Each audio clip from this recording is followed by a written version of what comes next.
What's up, y'all? It's your girl Sakina, and I'm back for another review. This is my review for the Real Housewives of Salt Lake City. This is season 1, episode 13, the season finale, okay? I was not ready for this episode to be an hour and a half long, but here we are, okay? It's 1 in the morning. I feel a bit accomplished today, okay? Because I did my Married at First Sight notes, and I just got done with Salt Lake City, and here we are reviewing it. But yes, let's get into it. Like I said, the episode opens up with Heather down at her house.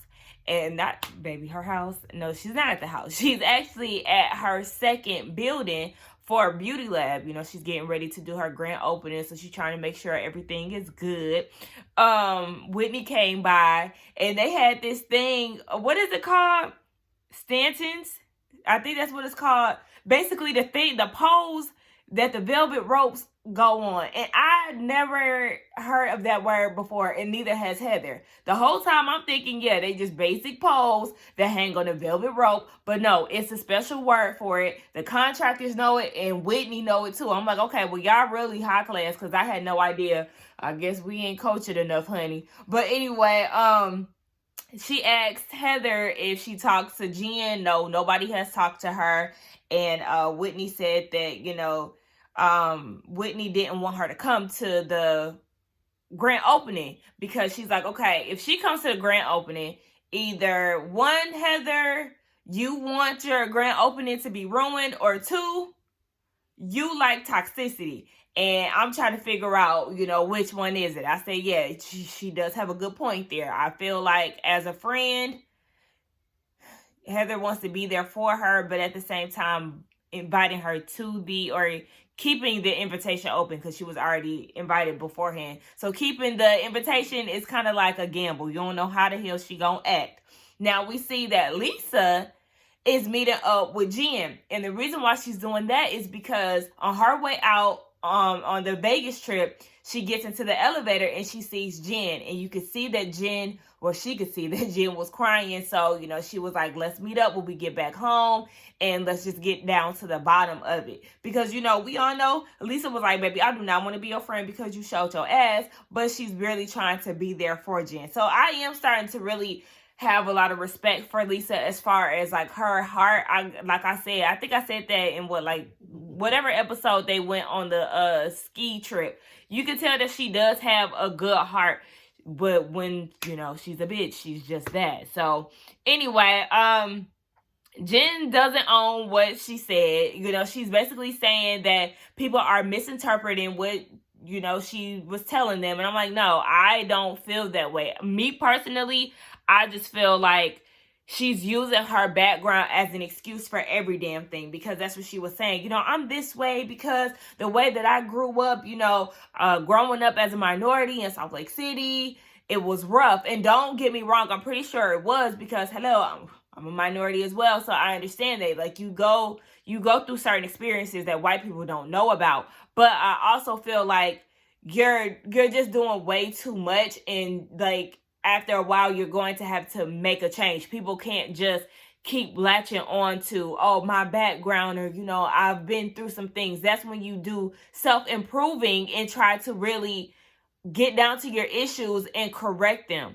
And also there's a video that my cousin has sent me of Jen basically comparing like all the shit that she's been through with the cast to having, like, you know, I've had the knee on my neck like George Floyd. And I'm thinking, bitch, don't you ever in your fucking life compare your catty ass drama on this show to George Floyd's life being fucking taken away. Like, that pissed me off. And she was speaking it like, you know, she was just saying some real raw shit. And I'm just looking at her like, bitch, this is why I can't. This is why I can't. So, you know, she's acting as if she's coming from a good place when it comes down to Meredith and, you know, gossiping about her marriage. And it's like, no, you did not come from a good place at all. You was coming from just that, a gossiping place. You did not have her best interest at heart. You really just wanted to spread her fucking business because you was going through what you was going through with your husband. I need Jen to understand that she's not a victim, because she also was saying that she was so hurt by Heather. And I'm like, why are you hurt by Heather? Because she held you accountable? Like, make it make sense. You can't, no, you need to be aware of the shit that you do. So Lisa told her, when you get hot, it leads to more judgment. So basically, bitch, you need to peel back, because these lashing outs that you do, it just makes the situation worse. It makes people look at you like you fucking crazy. And I'm like, thank you. That was some real sound advice. Now, we see that Meredith is said at the house, and she was bringing up the whole, drama in Las Vegas. And then she was like, I don't understand how people have a lot to say when their marriages are, at stake too, basically. And I'm like, who is there? There, you mean Jen? At her, okay? Stop subtweeting at her, okay? Mention her and call it like it is. I didn't understand why she was saying that. People have problems in their marriage. No, Jen has a problem in her marriage. That's who you need to be addressing. Girl, talking about some damn there. So we see that Whitney is meeting up with her dad. Her dad is basically auditioning for a hair instructor position at a beauty school. So she's there to be his model and, give a little trim. I personally felt like he was doing a really good job. He seemed like a really good instructor. I was proud of him watching that scene. She said that, just watching him in his element has really helped her realize that, she was doing a good job by standing by him. She felt like a proud mama. So, shout out to Daddy. Based on that reunion clip, we don't know how it's going today. So, prayers up for her daddy. Now, we see that Meredith pulls up on Heather down at the beauty lab, and they started talking about Jen and, her actions, and was just saying that, Jen is acting out because of her personal issues. So, she is aware of that. But Heather was saying, as far as her, she needs Jen to apologize. And she needs a clear apology from her when it comes down to their friendship and diminishing that. And also, her behavior in Vegas.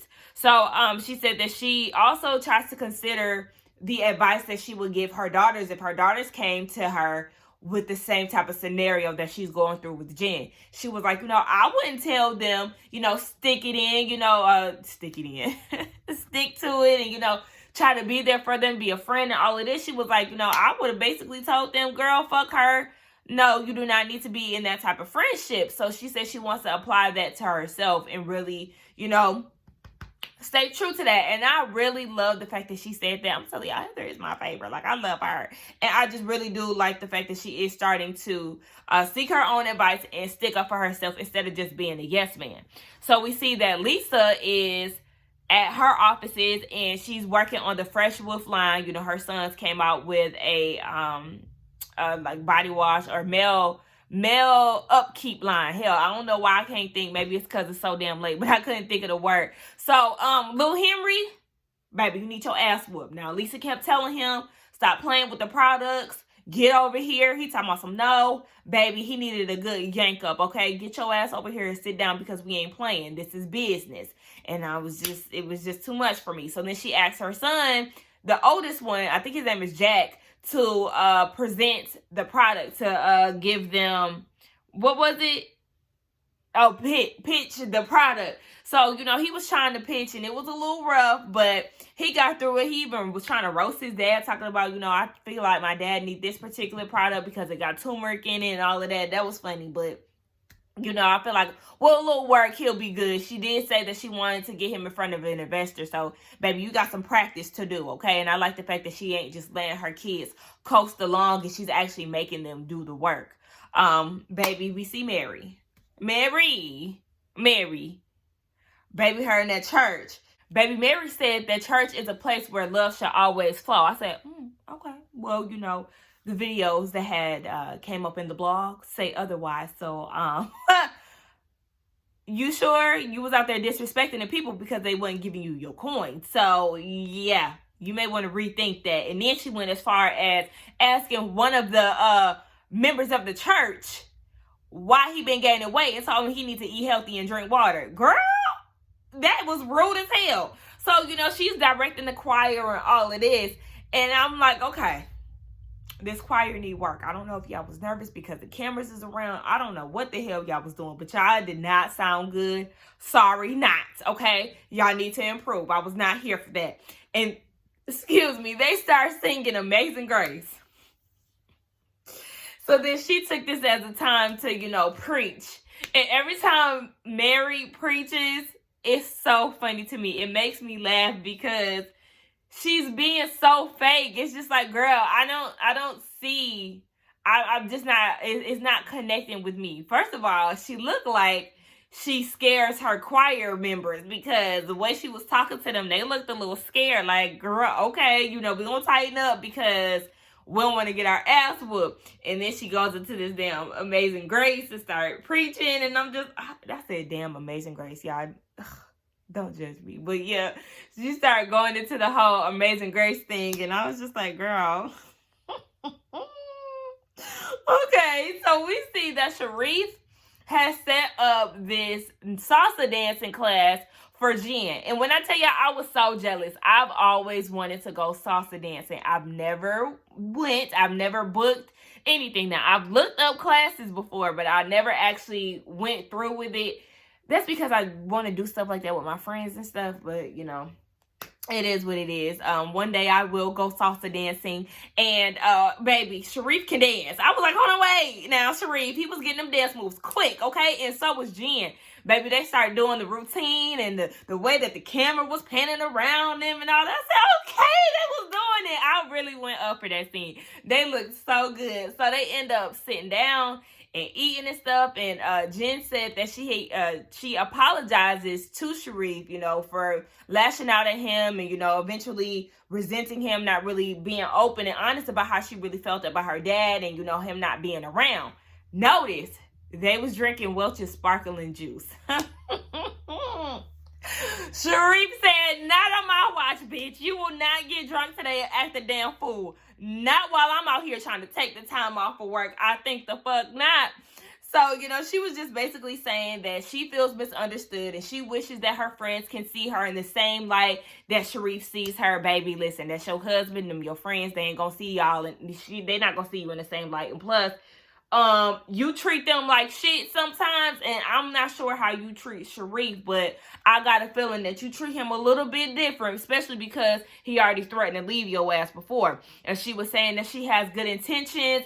Really, I had to question that because I'm like, do you really? Like, I feel like she does have, a sweet side to her, but I also feel like everything that you do is not under good intention. So yeah, I'm just not doing that. She said, I'm not believing that. She said that she wants to be the best version of herself. I said, okay, well then you need to seek therapy first. Yeah. Y'all know how I feel about Jen. Girl, go sit your ass down on somebody's fucking couch, okay? Now we get down to the grand finale, the grand opening, right? It looks really nice. I really love the way that Heather does her business. I like how everything looks really clean cut. The whole decorations of the party, everything looked really nice. So I was here for that. One thing that looked the fuck good though was them daughters, okay? Her daughters came through the scene looking so good. I said, that's how y'all do it, okay? Listen, I was here for it. All of them looked good. The ex-husband was there too, and she did a tour, showing him around and all of that. She was asking him what he thought about it and all of this, and she was like, you know what, I want to be defined for my success, not a man, and I also want to teach those core values to my daughters. Like, look, baby, you're gonna need a man for something else. But you ain't gonna need him to survive, okay? You get it on your own. I said, come on, life lessons. I'm here for that, okay? One thing we do not do is rely on no man, okay? No, we like to have our own back secured, okay? Catch. Now, Mary showed up. Looking a mess. Looking a mess. I said, Mary, what are you doing? Listen. See, the thing was, we was supposed to do the Mary, her outfits in every, review that I do, but as y'all know, they not really friends with her, so she didn't get a lot of camera time like that, so we were not really able to capture every photo. However, we did get a few early on. Nonetheless, she looked a damn mess. You could tell that her bleach cream is really starting to kick in because she's lightening the fuck up, okay? I was even looking at her arms like, yeah, girl, you really have been putting on your damn skin bleach. Now she asked Heather, because Heather was like, okay, what you want? Do you want a drink? Da da da. The napkin said messy as fuck. So then Mary said, what's messy as fuck? After the fact? As fuck. After the fact, that would be ATF. Girl, what? Like, Heather was like, yeah. Okay, listen, that's not something that you explain to Mary because her ass probably not gonna get it any damn way. Meredith came in. She was cute, but that mask, honey. Baby, that mask. We were all confused. Girl, this is not the Met Gala. This is not Salt Lake City Fashion Week. Maybe you should have pulled that out when y'all had y'all Fashion Week. But this particular event, no ma'am. It was weird. We were all confused. She was basically hiding behind it because, you know, she knew that Jen could possibly show up. So she didn't want to deal with the bullshit. So she was, you know, hiding behind that mask. And, you know, we just all didn't understand. Heather introduced her as a damn burn victim. And that shit was so funny to me. Like, oh my gosh. Oh, then Mary had the nerves to try to critique her in her confessional. You can't give nobody no damn. Girl, shut up and eat your food, Mary, because this is not for you. Lisa came in, you know, she looked cute or whatever. She really didn't have nothing extra on. Now, she did tell Meredith about the whole meetup. Like, yeah, you know, I met up with Jen, and I feel like she is definitely insecure, and she is trying to prove something, but she wanted to hear her out. And Meredith is not too fond of this. She even said in her confessional, like, you know, she's my friend. And I said, oh, okay. And she was like, you know, she came from my family and all of this. So Meredith feels some type of way that Lisa is hearing her out. But, you know, Lisa's like, I'm not saying that I need to be her friend. I just wanted to give her the opportunity to tell her side of what's going on. And I'm like, Meredith, you don't have to be her friend. If Lisa does want to pursue a friendship with Jen, then that's on her. They ain't got nothing to do with you. And then she did say, you know, if you want to be her friend, that's fine. I'm like, okay, you're saying that now, but also in your confessional, you upset because she's even entertaining the girl. So I'm like, girl, get away from me with this, Meredith, because at this point, you doing the opposite of what you preach too, not picking sides and all of that. You want Lisa to pick your side though. Anyway, we see that Whitney is talking to Mary. They doing like some little oxygen thing. I was interested in seeing what that was. Like, I wanted to see how that feel. Was there like a big rush of air going up your nose? Like, I would be interested in doing that. Like, what that feel like? Anyway, Whitney was saying, you know, ever since you've been out the picture and we ain't been fucking with you or filming with you, you know, Jen traded you in and, you know, traded me in as a punching bag. You know, she been abusing me instead of your ass. So, you know, Mary's just like, oh, well, shit, girl, I don't know what to tell you. Now, while they're doing all of this, Jen arrives. And nobody is really talking to her, but Whitney takes the time to walk up to her, and she got straight to it. She was just like, you know, we talked about Vegas, and I don't want toxic friendships, and I don't want to be treated poorly. So Jen was like, you know, I'm going to take the Michelle Obama approach. You know, when they go low, I'm going to go high. And I said, oh, okay. Jen said that I do realize that I am passionate. And Whitney told her, like, girl, okay, that passion also comes off as me being a damn punching bag for you and a scapegoat, and I'm not really down for that. So Jen was saying not everybody understands the way that I communicate, and she said that she should not have reacted that way, and then she apologized. Now Whitney is saying, oh my gosh, I'm so surprised that she apologized to me, all of this. And then Jen, in the midst of that, too, was also saying something about her family. I'm like, girl, you still bringing up your family? You still pinning your reactions to that damn Top Golf party. You still pinning that on Whitney, and I'm going to need you to let it the fuck go. Because at the end of the day, bitch, you was in the wrong. And I'm tired of people telling... We're tired of your bullshit. So then she has the nerve in her confessional, Jen, to say... She doesn't know what she was apologizing for. She was just ready to go eat.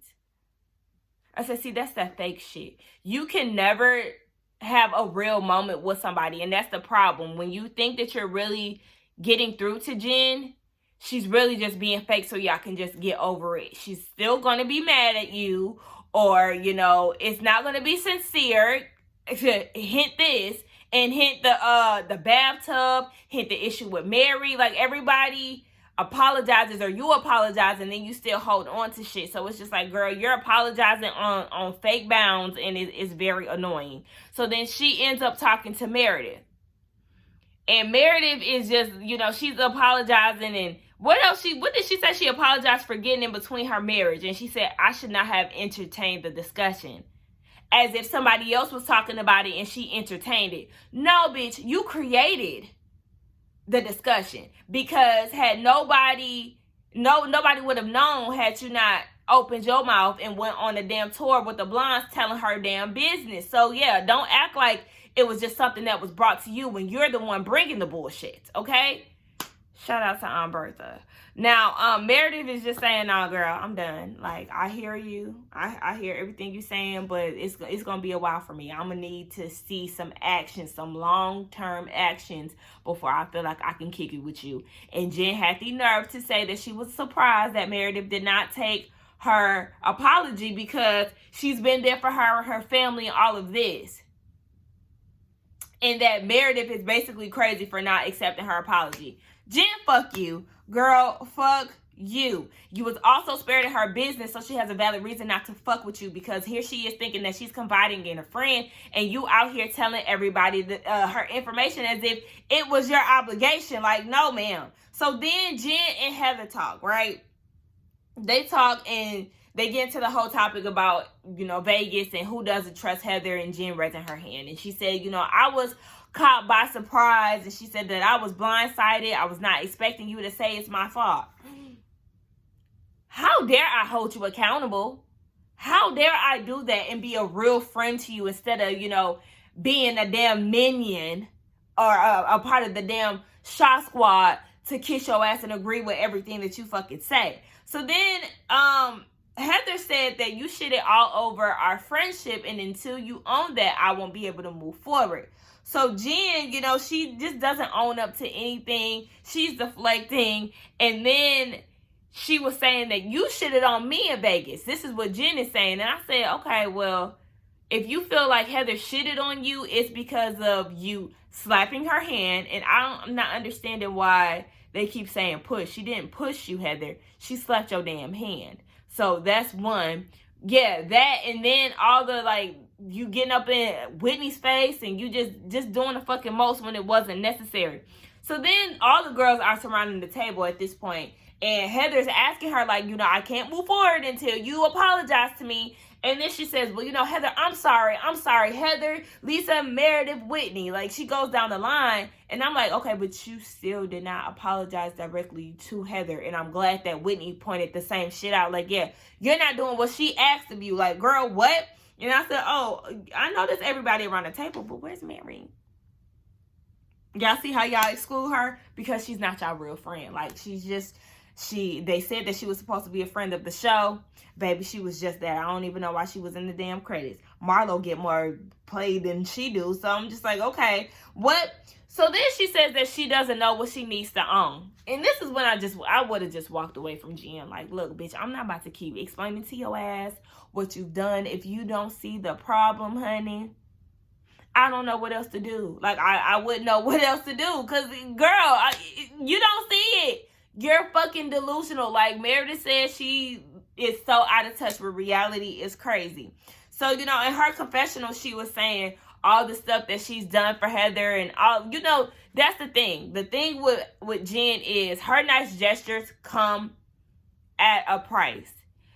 It comes with a cost because, you know, you can't just do the nice gesture for your friend. That also comes with loyalty, you know, siding with her whether or not she's wrong or right.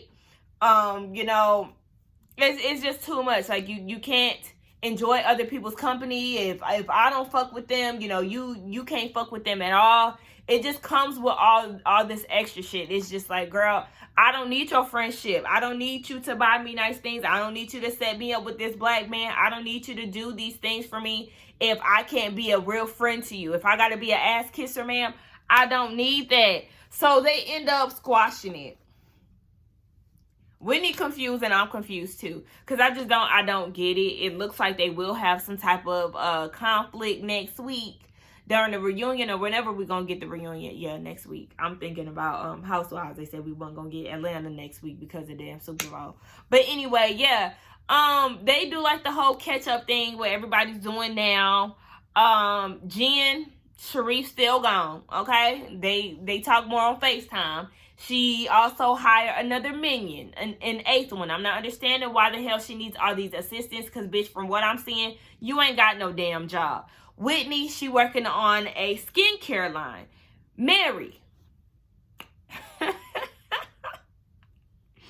Let me read y'all what Bravo said, because I wrote it down verbatim.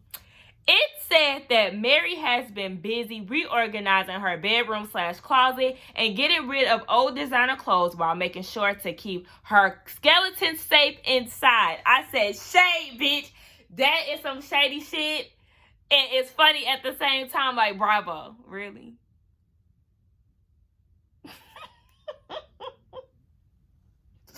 Lisa, she going to Mexico with her family. Meredith, herself going to counseling. But when it comes down to her moving to Canton, baby, she disengages. And then Heather, she says she's enjoying her newfound life.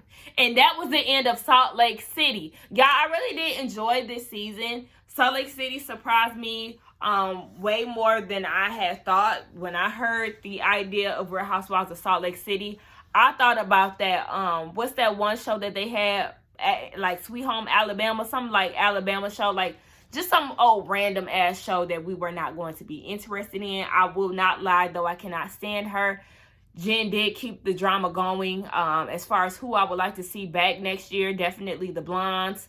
To me, I feel like the brunettes, both of them can go because they're really not giving anything. Jen can come back. I mean, because I would be interested in seeing whether or not she's going to be sitting on somebody's couch next year. But her attitude got to change because, quite frankly, I don't like her. But I wouldn't mind seeing her back on the season. Those are the only three people that I would keep because the blondes are boring. They can go. Mary, girl, why is you here, honey? Ho, why is you here? Okay, in the words of Jocelyn Hernandez. Ma'am, we're not understanding your place. It doesn't have a rhyme nor reason. But, yeah. Y'all let me know what y'all thought about this episode. Don't forget to like, comment, and subscribe to my channel. And I will see y'all in the next one. Bye.